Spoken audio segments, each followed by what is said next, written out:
Superbowl Merthyr, UK. And I was just wondering if you had any information about that, because it's fascinating.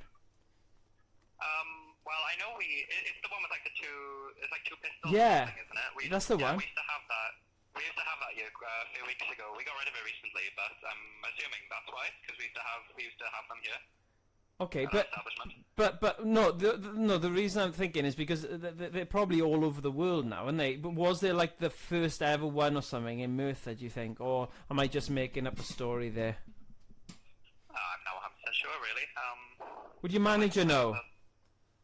I can ask if you want. That would be class. That would be so cool if you could ask him, because like you don't see video games with Merthyr in it on the end in any credits or form, and I just think we just need to know now.